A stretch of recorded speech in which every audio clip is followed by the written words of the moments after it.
This episode was brought to you by Google Cloud, a partner that needs no introduction. What you might not have heard of, though, is that Google offers a Google for Startups cloud program where they give you access to startup experts, technical training, business support, and cover your Google Cloud costs up to $200,000 for 2 years, or even $350,000 if you're an AI startup. Scale your startup faster and smarter with Google Cloud. Head over to goo.gle/Swisspreneur. And then I found out that there were more than 12,000 species of seaweed, and they can be divided into reds, greens, and browns. And all of those species grow in different regions, and they have different functions. And some of the species actually grow up to 1 meter a day without the need for freshwater, fertilizer, or land.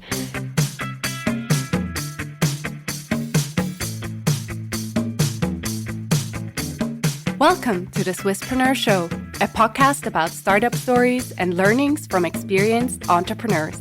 If you enjoy listening to our show, make sure to follow the podcast and leave a rating. And now, here's your host, Sylvan.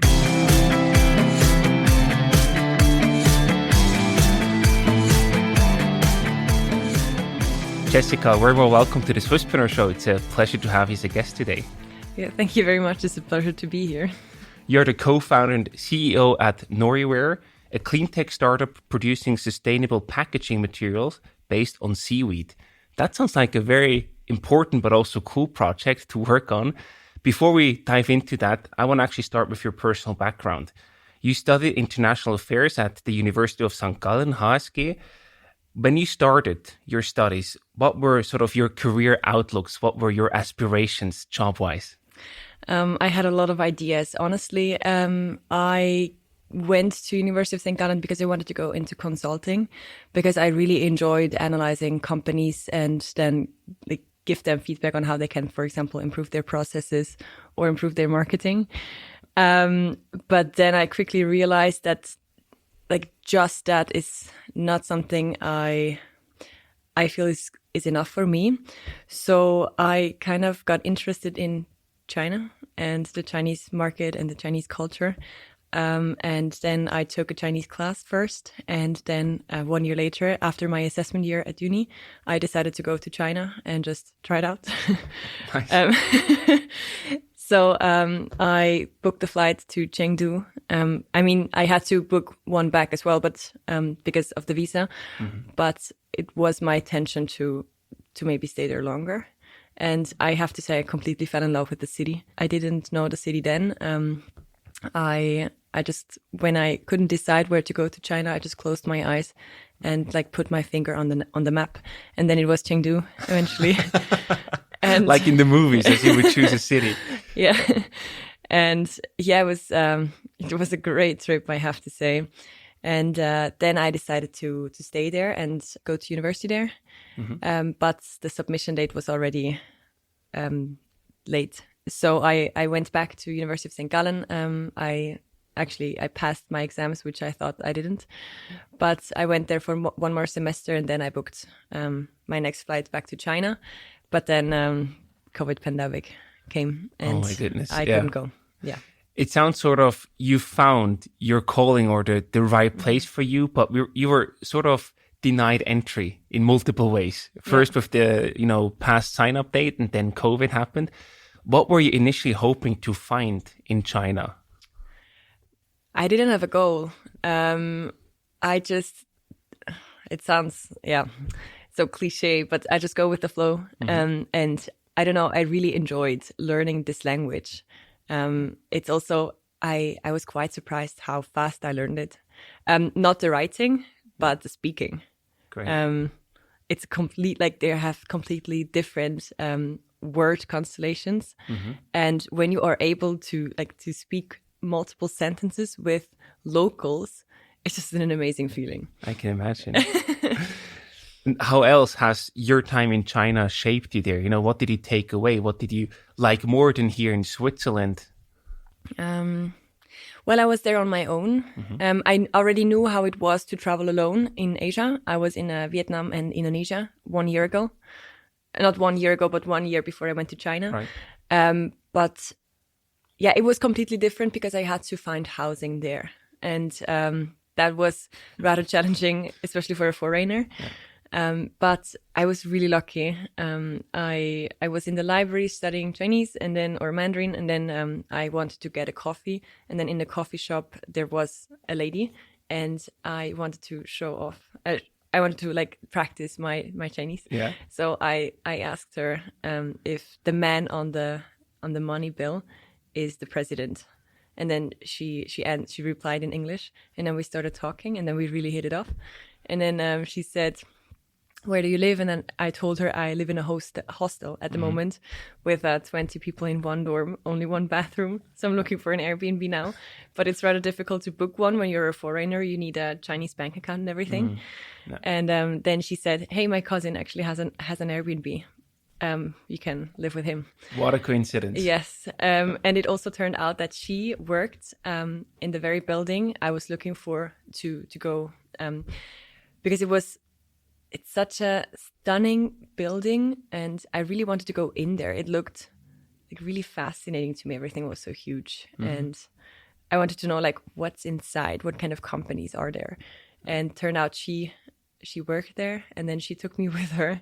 So I was able to study from this building, and you had this amazing view. Wow. Yeah, also very lucky then. It sounds like you really did have an amazing time. Yeah. Then you were sort of forced to come back, even in the second attempt with COVID. How did you feel, back here in Switzerland, back in St. Gallen? Because I feel your heart, your dreams, they were probably still in China. So that must have been not the easiest landing here. No, I mean, I was okay. I was also happy to see my friends again. Sure. And time at university in St. Gallen is amazing. So it's fine. But I was really looking forward to go back again. But I think I was not completely happy in St. Gallen because back then I studied business administration. And for me, it was really dry. I needed something, I don't know, a bit more holistic. No. And then I changed my major into international affairs, where we have multiple perspectives. And that's what I really like. I think that's also what I was hoping to learn in China, a new perspective on the world as well. And then I changed my major, and I was actually, I could really feel that I feel better.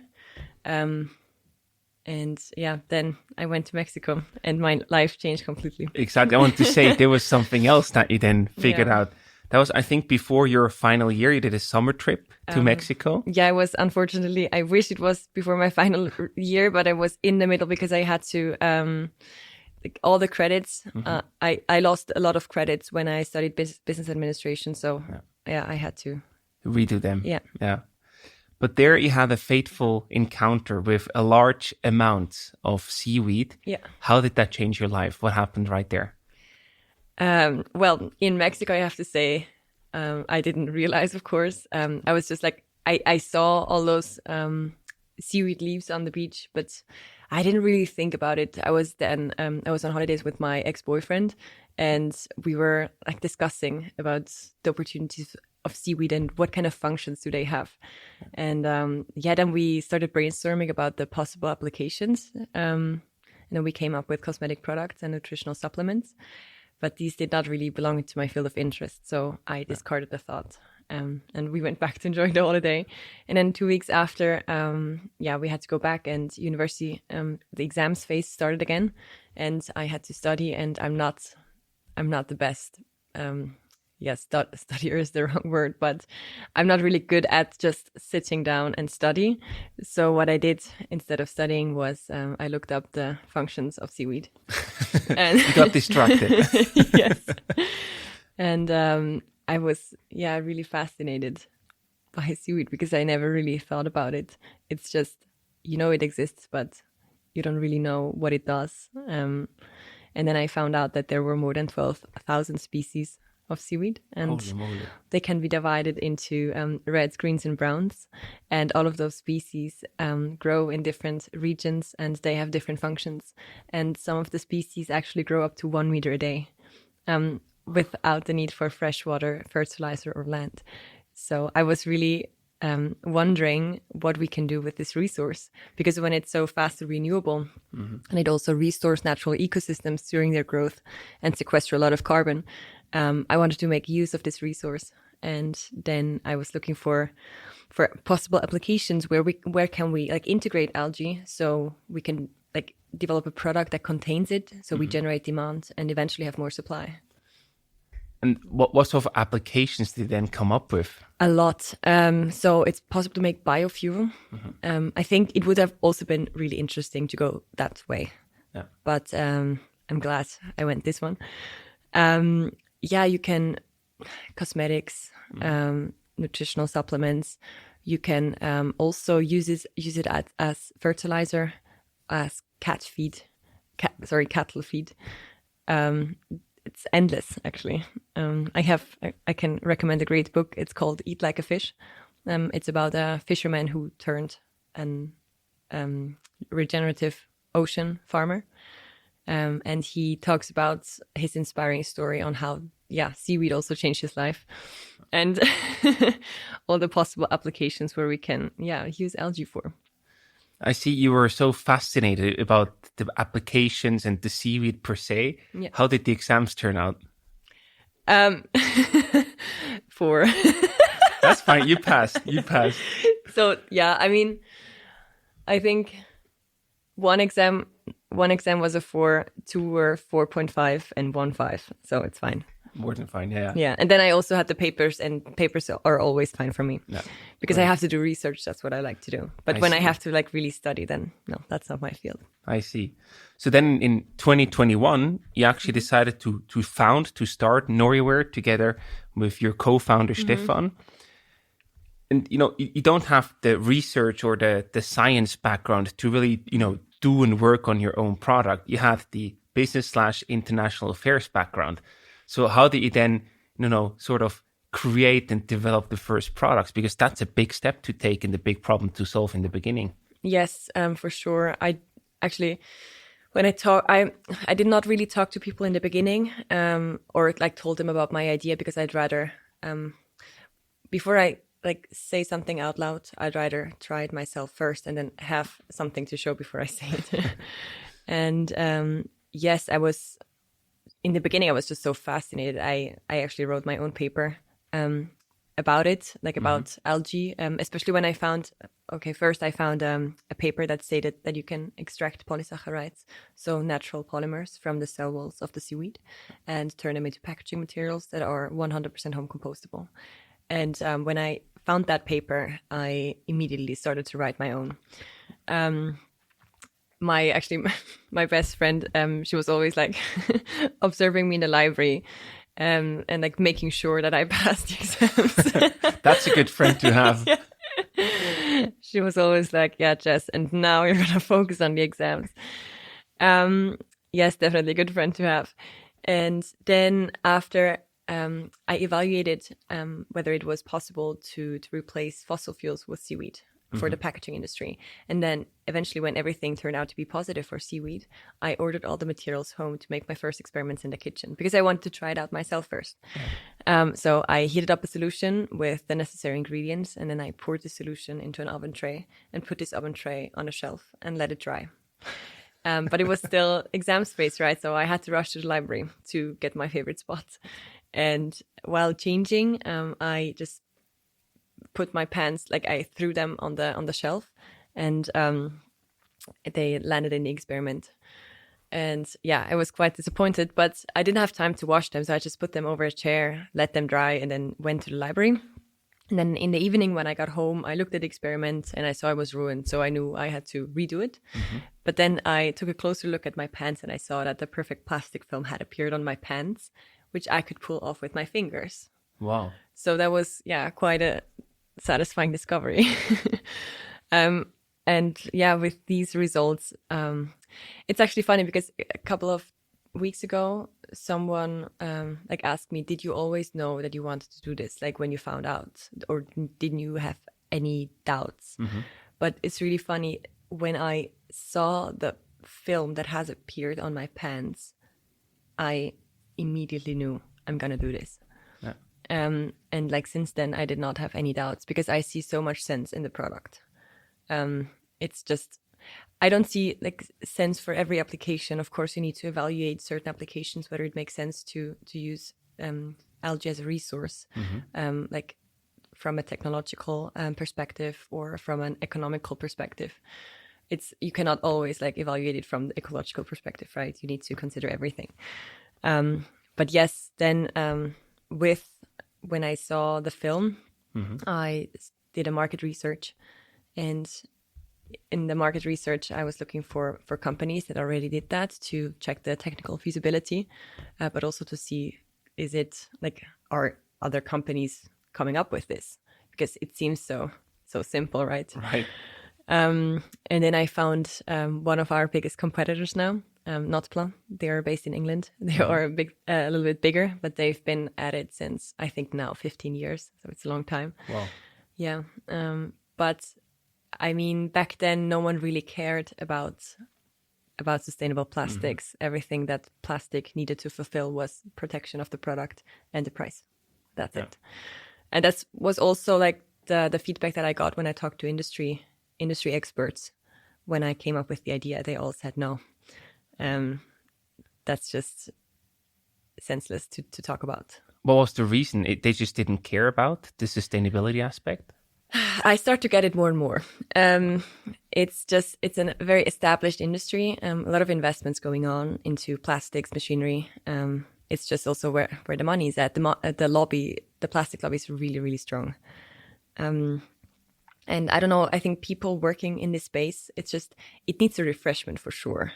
It's all the same guys working there, right? It's no women. When women are working in this field, it's mostly as a secretary. And I think this is that's also something what we are trying to change, and also trying to show the industry that it is also possible in a different way. Yeah.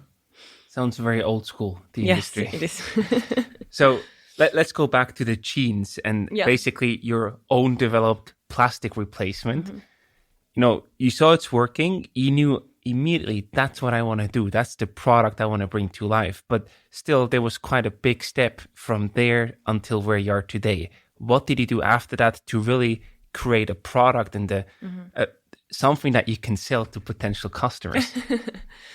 Well, we are still there. So after I did the market research, I immediately wrote a business proposal, and then I sent it to a logistics company in Zug.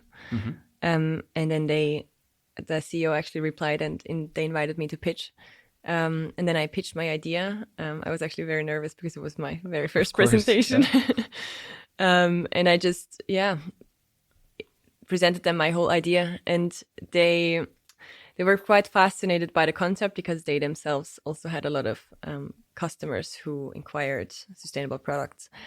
And so they said they would support me in form of a patronage agreement. And also if I need something, I can just call them. Nice. I was already pretty satisfied with this. And then, they also said they did obviously not have any research facilities, so I need to look for them myself. So I called and emailed a bunch of material development institutes in Switzerland, but all of them said the same. Yeah, it's going to be difficult. You are a HSG student. You have no knowledge in material science or chemistry whatsoever. Right. You need an expert to do that. So as I already wrote my own paper about algae as a possible resource for circular economy, I also came about some scientific papers. So I reread all of them, and then I wrote a research proposal, and also contacted some of the authors on LinkedIn and set up a call so they would help me, and so I could acquire the knowledge. And then I wrote this research proposal, and I sent it to the materials department from ETH. And then the leading professor for soft materials came back to me and said he thinks it's really interesting. Let's have a meeting.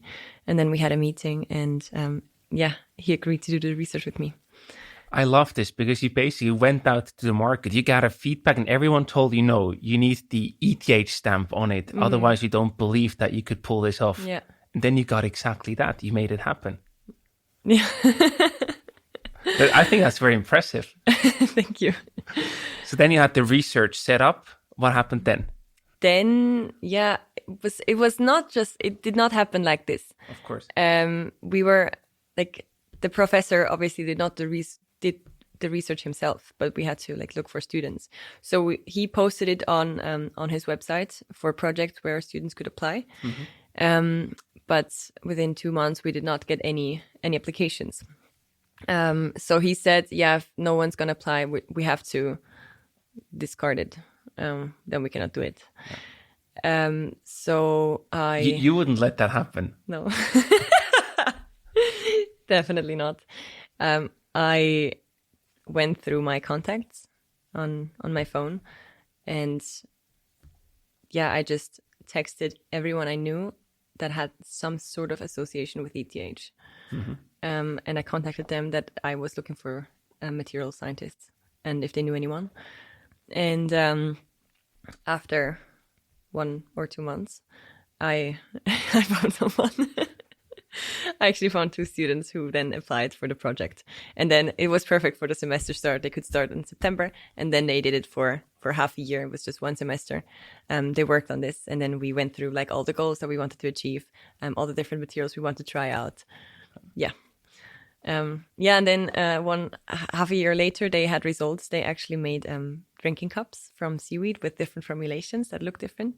And it had a very special feeling, but also look. So one of the cups actually was even confusable with a regular plastic bag, plastic cup. Yeah, that's crazy. Yeah, and then after the project was finished, I asked the professor if he wanted to do an InnoSwiss project with me, but unfortunately he let me down. Because, so first of all, he didn't have the capacity because, he has quite a lot of work himself, and also had another InnoSwiss project ongoing. And the second thing was that he lacked the expertise to scale the material. You need to have like some sort of chemical engineering background as well for this. And he only knows on how to develop the material.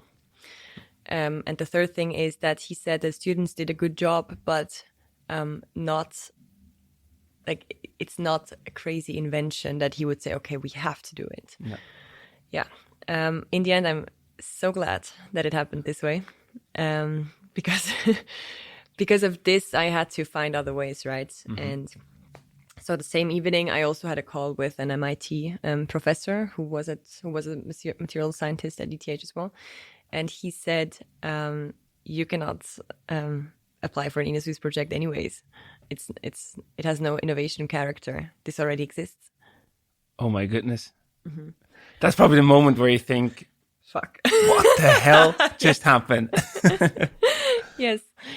I was really bummed. And then also the same evening, I had a meeting with the business partner I wanted to do the project with. And she said that she decided to go a different way. So I had like 3 very hard moments there. And then I think that was the biggest learning, because when something like this happens, you feel like your world is breaking down. Of course.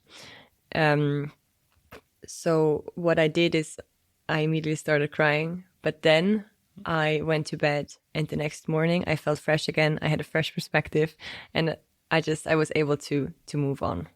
I knew I had to find different ways.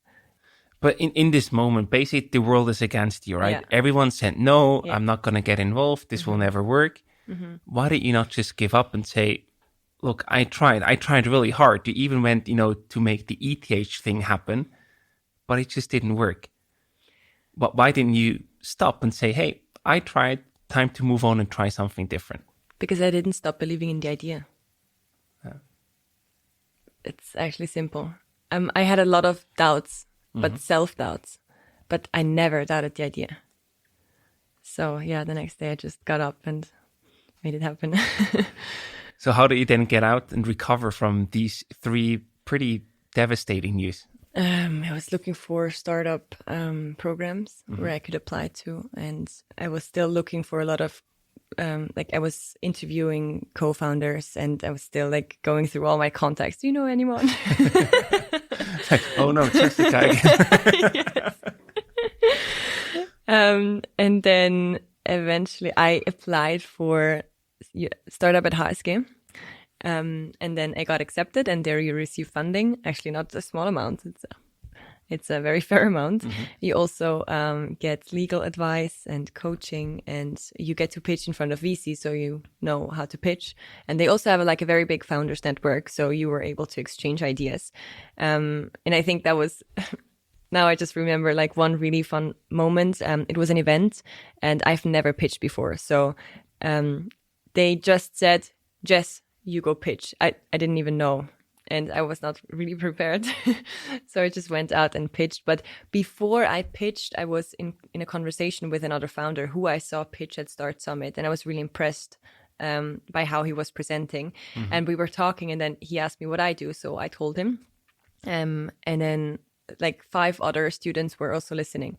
And then one of those students asked me, but how committed are you really? And then to push this through. Sure. And then this founder who I saw presenting, he said, dude, can't you see the spark in her eyes? Exactly.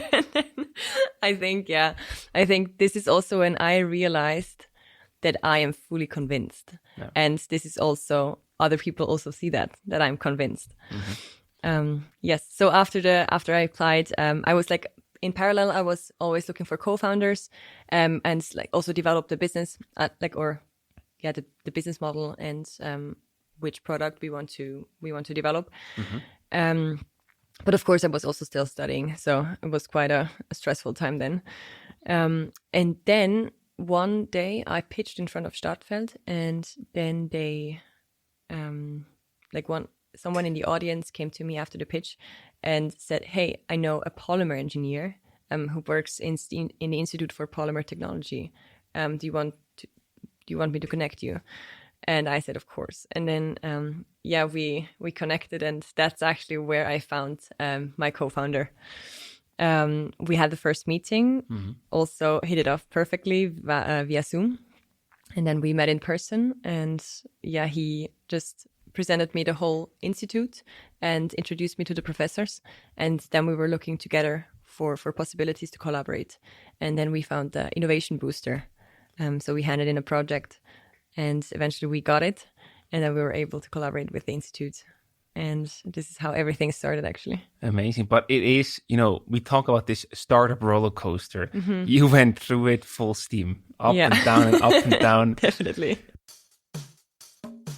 Not sure how to set up contracts for your globally distributed team? Wondering how to best keep your seed round investors up to date? Join our growing community on Slack and tap into the hive mind of over 600 Swiss startup founders. Click the link in the show notes to apply to join today. When was the moment when you then actually legally decided to found the company? Because, on one hand, you want to have co-founders, you want to have a clear idea what you're going to build, but you also don't want to do that too early because it's money and time that you need to set everything up. Yeah, for sure. So the only reason we set up the company, we already knew that we're going to do it within the next couple of months, mm-hmm. but we didn't know when. Yeah. So I think it was in September. We realized that in 3 months we are out of money. We cannot continue the collaboration with the institute. So we have to find other grants that we can work with. Yeah. So we found the Aargauer Forschungsfonds, and we were actually talking to Swiss experts and other professors, and all of them said, hey, you're too early, don't hand in the project. Right. It's not going to work out, and the submission date is in 1.5 weeks. You're not going to make it. You have to be an established company for that. It's not possible. And but challenge accepted. Yes.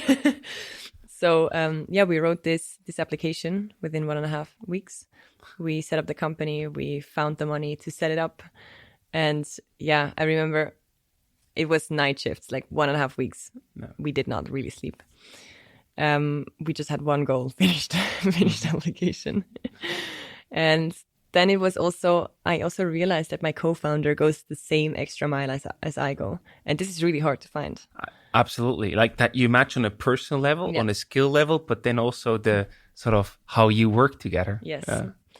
Yeah, and then we had the appointment with the whole legal setup on the 30th, and on the 30th was also the submission date for the application.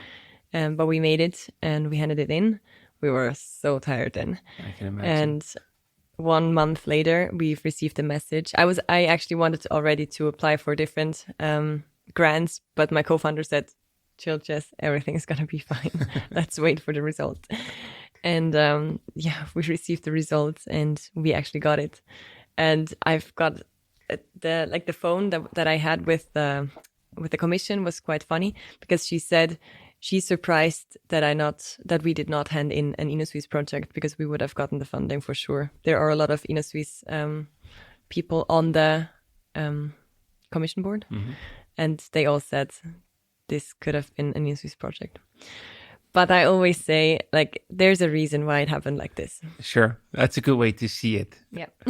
So let's talk about the products. You said there are multiple applications, right, that you can tackle. What are the specific use cases that you focus on in the beginning? I cannot go like very deeply into that because it's still like a little bit a secret. And also the customers that we are working with, we've signed an NDA with them.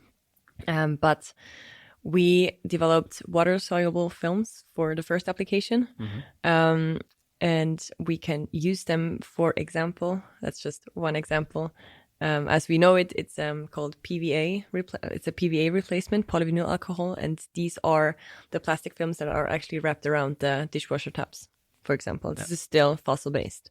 And these we can replace with our films. We have like multiple other applications and market segments that we go into, also such as gardening, also construction, pet food, beverages, all kinds of things.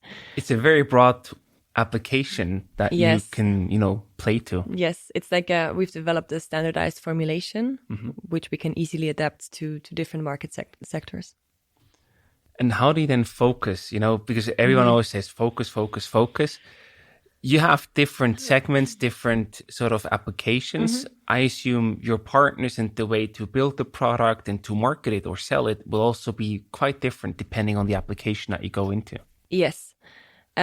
So we decided we have a pool of customers from a lot of different inquiries, and we had to focus on some companies.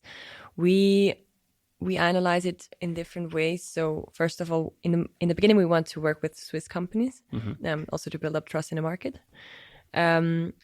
But we get inquiries from startups to corporates, and we are a startup ourselves. We cannot work with big corporates already. We would lose them immediately. So we decided to take the middle path, and also we are always very transparent and tell them where we stand in our product development, what the next steps are, what they can expect. And what is your timeline right there, in terms of the product development? Where are you right now today? And what is sort of your timeline until the end consumers can potentially use your product? Yeah. I think where we are right now is very exciting, also very demanding. So this week we are starting with the first trial batch from our production partner. So we send all the materials from our suppliers to the production partner with the right formulation, or with the recipe on what he has to do, and then he will send it back. And then in December we get a bigger batch, which we then can start testing with the customers. So we want to test the compatibility between the products that the customers want to package and the compatibility and our material. Of course. So that's the goal. Yes. So this is where we stand now. We are now a team of 5 full-time employees, soon to be 6. We are looking for a business developer. And last week we've handed in another InnoSwiss project to hopefully continue the collaboration with the institute. We're also building up our own laboratory infrastructure in Ludwig. It is actually a very big office for the first office. We have a great deal with Halteraki. We have 450 square meters full of space with office, lab, machinery space, and event space. We plan to have workshops with companies there as well, where we can identify suitable applications with them, where they can really understand what our impact is, and also make plastics themselves. Amazing. Sounds like an entrepreneur's dream. It definitely is mine. Please tell me also a bit more about your business model. How do you make money, and who are in the end your customers? From what I heard, I think you fully focus on a B2B sales, basically. So how does your business model look? So how it looks like is that we work with, it's a very open business model. So we work with suppliers, which we choose. So first we look at the different, there are different algae species, right? And from the species we need to, there are different extracts that we can buy. We need to first analyze them on a technical level. And then as soon as we have identified the right extracts, we can order them and test them in our laboratory ourselves. As soon as we have the right ones, we order them in bulks and send them to the production partner. And then the production partner produces them in film rolls. And then we send the film rolls to our customers, and they work with a filling partner where they can package their products in our films. And then they go further to retail, such as Coop, Galaxus, Migros, whatever. And then it arrives at the end consumer. So do you basically then charge per roll that you sell and deliver to the customer? What's the business model? No, so right now we are charging them per application. Okay. Yeah, we have also, that's how we've came up with the price. And yeah, we charge it per application that they need to package their product. Fantastic. And how do the margins or the prices look like in that segment? Depending on the application. So in general, like plastics margins are really, really low. But it also depends on the impact, or like, let's say, on the whole value proposition itself. So we try to replace conventional products, be it films or also bigger products such as cleaning solution bottles, for example. So this is actually how we look at it. And in the beginning, we will definitely be more expensive than conventional products. That's clear. We just need to wait until we can scale fast enough, and then also achieve a certain competitive pricing within the plastics realm. That would be a game changer, right? If you can get to that level where your price is the same or even cheaper than regular plastic solutions, because then it's not only the sustainability, but also the economical aspect. And that would be very, very powerful to be in that position. Definitely. The thing is that we just need to give it a little bit more time. Of course. We don't have the scale that plastics has today, and plastics didn't get to this scale just to have a few years head start. Yes, exactly. Also, like the whole the mechanics of plastics is also, they had time to develop this, right? And we just need to give seaweed solutions the same time. But when we talk about your clients, you acquire them to do the projects, to really help them. How much do you still need to educate them? Because your solution is new. They know, sustainability is important, but how much is still education?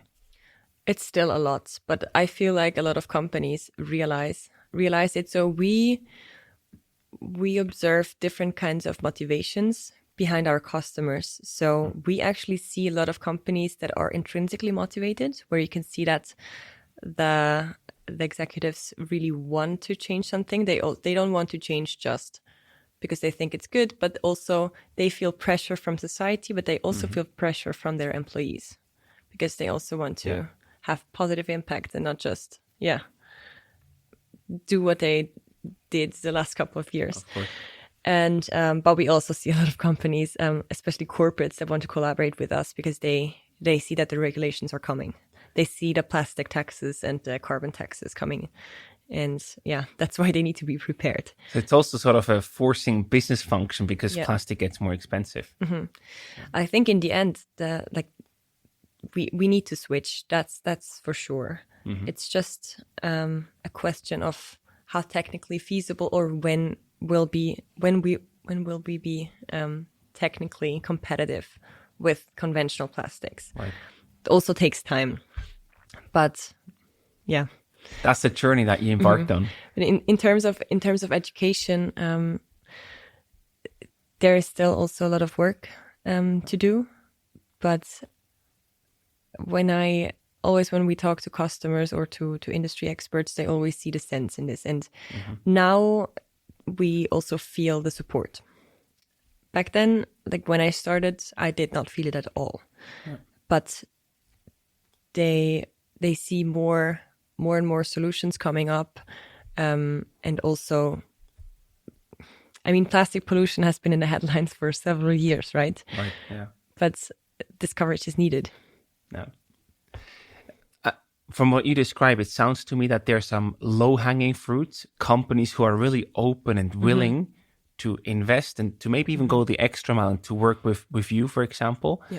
And others who might be saying things like that, but who are not really willing to put in the work and put the money where their mouth is.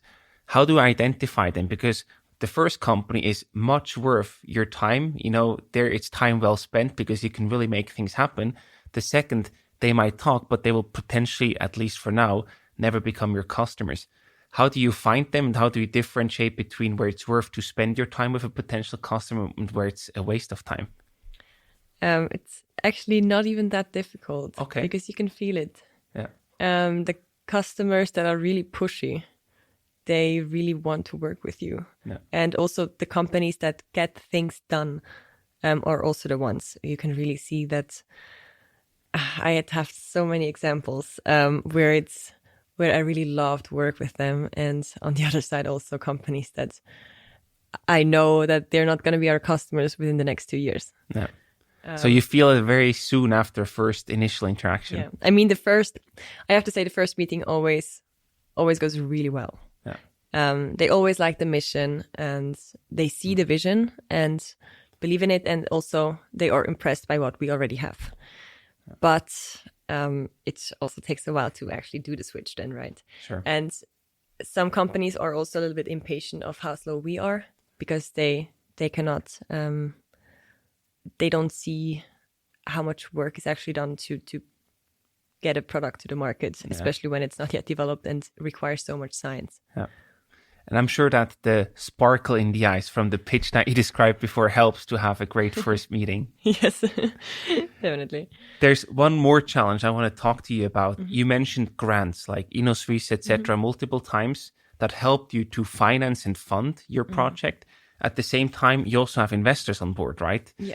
So how did you make this decision versus investors or grants? What was the right fit at what time? We knew that with grants we will be too slow. Okay. So we wanted to have a combination. So I started fundraising in December. Not the best timing. That was December 2022, right? Yes, considering still the Ukrainian war and still some like COVID impacts that we could feel. And then the Silicon Valley Bank and Credit Suisse.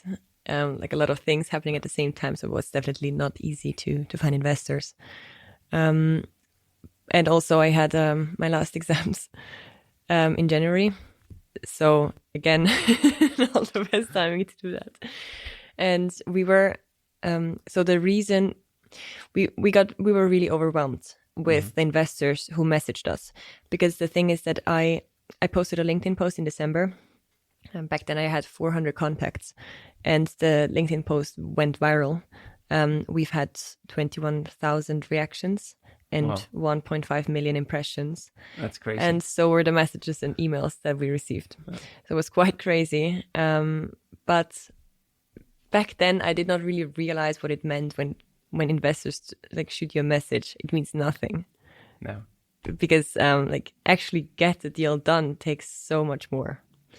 And it's a lot of time that you spend talking to all of those investors and then setting up the data rooms, putting all the documents in it, also like develop a sense of feeling which investors make sense to open the data room for which ones not. Yeah. Because then, and it's also difficult to find the right investors who see your vision and who actually believe in you as a person. And it's not just that, you need to have a connection with them. So if you don't get along, you should not take the money. Yeah, exactly. Because this will come back, bite you back. At the same time, you were also in a challenging spot, right? You got some grant money. You also developed the product, but you still didn't make any revenue back then, right? No. So that was sort of, from an investor's perspective, almost a bit like a biotech case, where you say, hey, you first have to invest a lot in, getting the tests done and really proving that this works. So it's a very high risk, high reward, potentially investment. Yeah. But you just don't know. You don't have much traction. How did you convince the investors to join your journey and invest in your company? A combination of different things. So we needed to lay out the plan, where we are, where we want to be, when, like the business model. We had to have production partners, suppliers, customers. So we needed to have like some sort of contracts that customers signed so that the investors saw that we actually have a market. Yeah. That was challenging because customers tend not to sign anything if they don't see the product. Of course. So yes, this was really, really challenging, but eventually we developed this like certain applications, and then we managed to get some letter of intent signed by customers, which were a little bit more detailed with how much they're going to take if certain properties were achieved. Yeah. So that helped you to really build the trust with the investors. Yeah. And also, I think on the legal side, like in the beginning when I started, I did not know how to do negotiations, not at all. Yeah. I think it was quite cute what I tried in the beginning. But I think, the more you fail, the more you learn. Yeah. And this helped me. I think not preparing for anything, but just go in it, just go into the Shark Tank, helped me get a bit toughened up. Absolutely. So you then collected 1 million in funds from investors. Now, what do you plan to use these funds for? And what are sort of the next milestones that you want to get to within the next 12 to 24 months? So we have different milestones. So we definitely wanted to set up a team, which we have right now. We have a great team, an amazing co-founder, as I already mentioned, a more like the same, very amazing CTO. He's a material scientist who also worked in plastics engineering for more than 5 years, so has a lot of know-how. And also a business chemist and a chemist who joined our team, and now we're looking for a business developer. So one of the milestones is definitely to shape the culture of Noriwear, to really like lay the foundation for our vision, which we want to achieve within the next 10 years. So our vision, maybe to say, is to provide every brand and company with sustainable packaging solutions, or to give every brand and company the opportunity to package their product sustainably. This doesn't mean that it has to be with algae, but also so that we gain the knowledge on where it makes sense to apply algae. Yeah. This is certainly a milestone we want to achieve. Then we have a revenue that we want to achieve until next year. We are not very close, but we are close. Good to hear. And then the next financing round will be in June. Probably a bit earlier. We will see. Perfect. I see you have a lot of things on your plate right now. Jessica, thank you so much for taking us behind the scenes and going through the roller coaster with us. I think it was very refreshing to see the hard truths of what it takes to build a company, but also to see this personal motivation and the sparkle in the eyes, which makes you to go through all of that. Thank you very much for having me here.